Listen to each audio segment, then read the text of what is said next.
Faltan 25 minutos para las 12 del mediodía y nosotros abrimos aquí, como siempre, una ventana a la actualidad de Eusko Ikaskuntza, los estudios, las actividades que realiza Juan Aguirre de Guardión. Guardión, Xavier. Y esta vez vamos a hablar de antropología urbana. Qué interesante, ¿eh?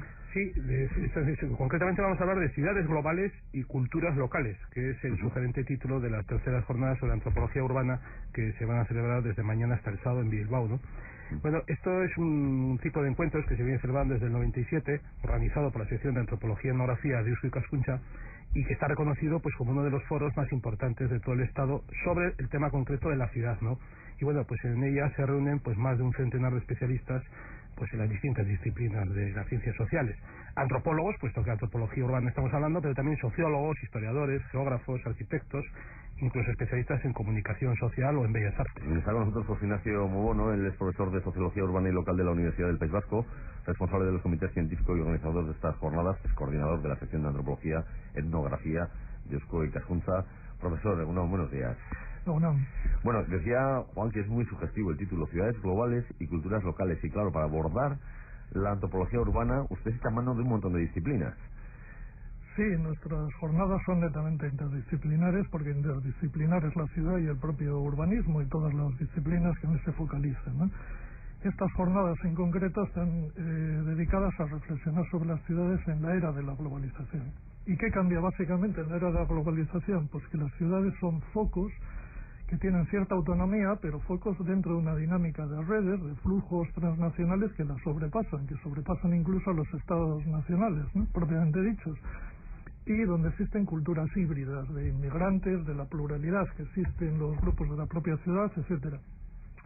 Y sin embargo, a pesar de un cierto grado de deslocalización, los procesos de globalización conservan todavía un carácter concreto, localizado, y la categoría de lugar, de sitio concreto, de ciudad concreta, bueno, todavía suscita identidades, pertenencias, es la plataforma de culturas locales. De todo eso vamos a hablar, y también vamos a hablar de los espacios públicos de la ciudad, su patrimonio cultural, de los movimientos urbanos, de la exclusión y la pobreza, de la inmigración, de los imaginarios de la ciudad y de los modelos teóricos de la ciudad. Cosas, Juan. Segundo, José Ignacio. Segundo, he leído un texto suyo que me ha parecido muy interesante sobre cómo empezó esto de la etnografía urbana. Claro, porque siempre nosotros tenemos aquella imagen de Malinowski en Papúa, en Nueva Guinea y tal, ¿verdad?, estudiando a los remotos pueblos de los años 20 y tal, pero yo me he enterado gracias a su texto de que en realidad esto de estudiar las pandillas, los barrios, los estilos de vida, los espacios de la ciudad, todo esto nace en los años 20 en Chicago,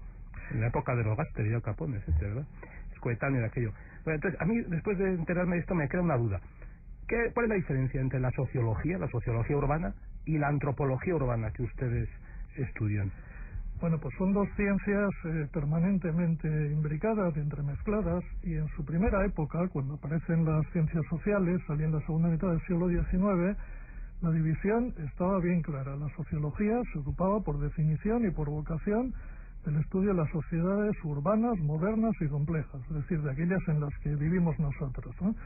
Y la antropología se había reservado voluntariamente un campo que, como muy bien has dicho al citar esos ejemplos, era el de las sociedades exóticas y tribales.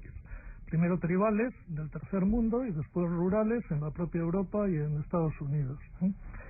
¿Qué es lo que sucede? Pues que allí por los años 20, la sociología, que entonces no era lo que hoy conocemos, dominantemente cuantitativa, a base de encuestas y demás, esta era una sociología más cualitativa, adapta en aquellos años 20 y en Chicago, lo que se llamó la escuela de Chicago, y que nació en la universidad de aquella ciudad, adapta los métodos que ya eran clásicos de la antropología, que son, bueno, por la observación y la entrevista, y los dedica a hacer un estudio minucioso pues de cualquier colectivo que viva en la ciudad, de cualquier, como bien has dicho, esto por ejemplo de las pandillas, ¿no?, juveniles o no juveniles, de los hobos, de la mendicidad urbana, de aquellas gentes que viven en la calle por su propia elección, etcétera, etcétera, ¿no? Estudia también los barrios gentrificados, los barrios pobres, bueno, cualquier espacio o estilo de vida urbano en aquella ciudad de Chicago a partir de los años 20, ¿eh?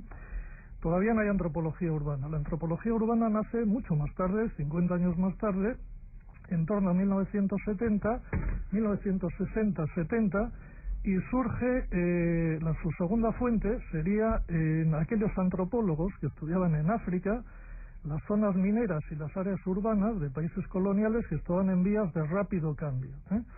Bueno, comienzan a interesarse por la ciudad en aquel contexto, cerca de la destribalización de estas gentes que se van a las ciudades más inmediatas, a Lagos, en Nigeria, etcétera, ¿no?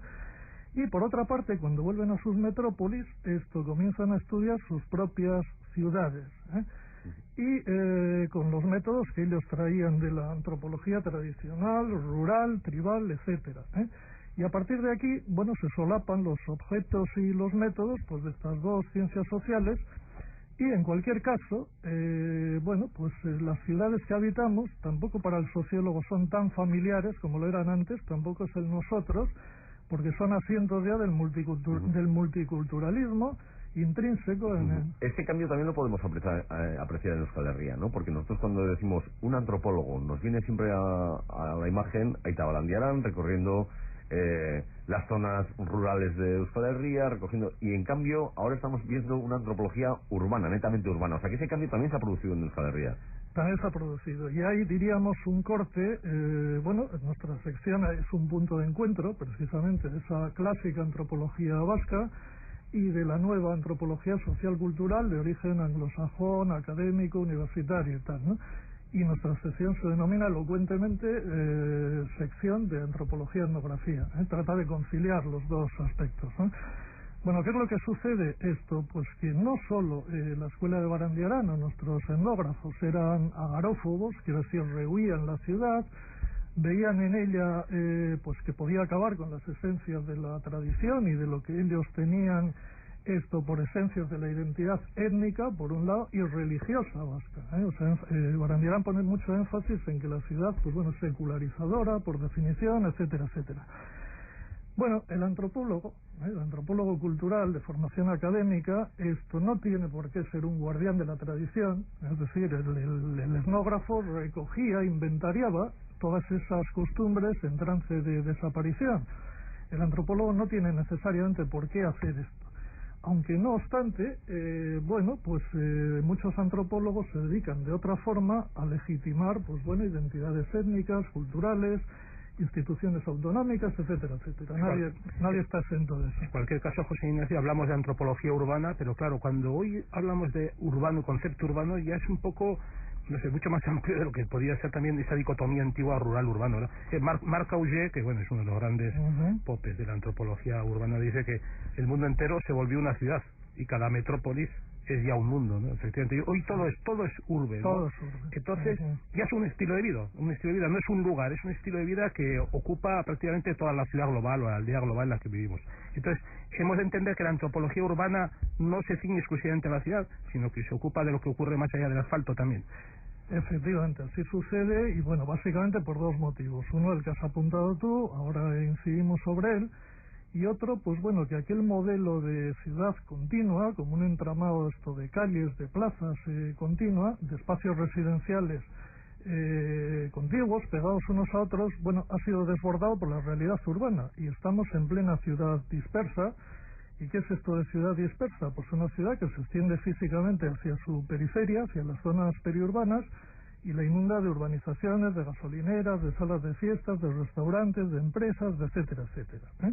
Un buen modelo de todo esto que digo, y un mal ejemplo a seguir, pues sería el área metropolitana de Pamplona, que es ya prototípicamente una ciudad dispersa, es decir, el casco viejo y el ensanche, la ciudad central, pues está en pleno declive y se promocionan estas zonas periféricas. En toda Europa y en todos Estados Unidos, en unos casos la burguesía y en otras las clases populares, pues han abandonado la ciudad y residen en áreas periurbanas. Primero esto, ¿no? Por otra parte, pues como muy bien decías, la urbanización como estilos de vida y estándares urbanos y pautas culturales, pues es un hecho consumado, y se ha extendido mucho más allá de las ciudades. El cine, las artes han contribuido a ello, etcétera, etcétera, a reduplicarlo, ¿no? Diríamos ya que en todo el primer mundo los estilos de vida son netamente urbanos, más allá de los límites de las ciudades, y toda esta fenomenología posibilita que la antropología urbana sea una antropología de la modernidad tardía. Profesor, nos quedan un par de minutos. Me gustaría también analizar el caso concreto de Bilbao. Ha citado el de Pamplona, pero el caso de Bilbao, que se ha convertido en uno de los paradigmas de la reconversión de una ciudad en la era de la globalización, ¿no? Sí. Bueno, Bilbao ya era un paradigma de ciudad industrial, y cuando se cierra ese ciclo histórico de la sociedad industrial en los países avanzados, cualquier ciudad debe reubicarse en ese nuevo contexto del mundo globalizado, ¿no? Económica, política y culturalmente. ¿Qué es lo que sucede en Bilbao? Bueno, que sus gestores y planificadores optan por un modelo concreto, ¿no? Que es, primero, ofertar una imagen de marca, una imagen renovada de la ciudad, y esto se hace pues a través de la dotación de edificios y de arquitectos, bueno, emblemáticos que todos conocemos, ¿no? Guggenheim, Gehry, Sosaki, Calatrava, Foster, etcétera, etcétera, ¿no? Y esto de cara al reclamo turístico, cultural y de negocios, ¿no? Y parece que en fin, que ha sido acertada la opción. Por otra parte, pues bueno, pues se dota a la ciudad de servicios que promueven la movilidad interurbana, metro, tranvía, etcétera, etcétera. Se promueve también pues toda una variada oferta cultural, museística, conciertos, congresos, eventos en general, etcétera, etcétera. Se promueven operaciones de regeneración de buena parte de la vieja trama urbana, como San Francisco, La Veaga, Zorrozaurre, Amézola, ampliación de la nueva, Miribilla, y dotación de zonas de esparcimiento. Tenemos que dejar aquí porque se nos va el tiempo y si no nos va a contar todo lo que van a tratar en esas jornadas. Recuerdo, las terceras jornadas sobre antropología urbana, ciudades globales, culturas locales, en Bilbao, Juntas Generales de Vizcaya y Bidebarrieta Kulturgunea, de jueves al sábado. Las organiza la sección de antropología, etnografía y escultura junta. Profesor, muchas gracias.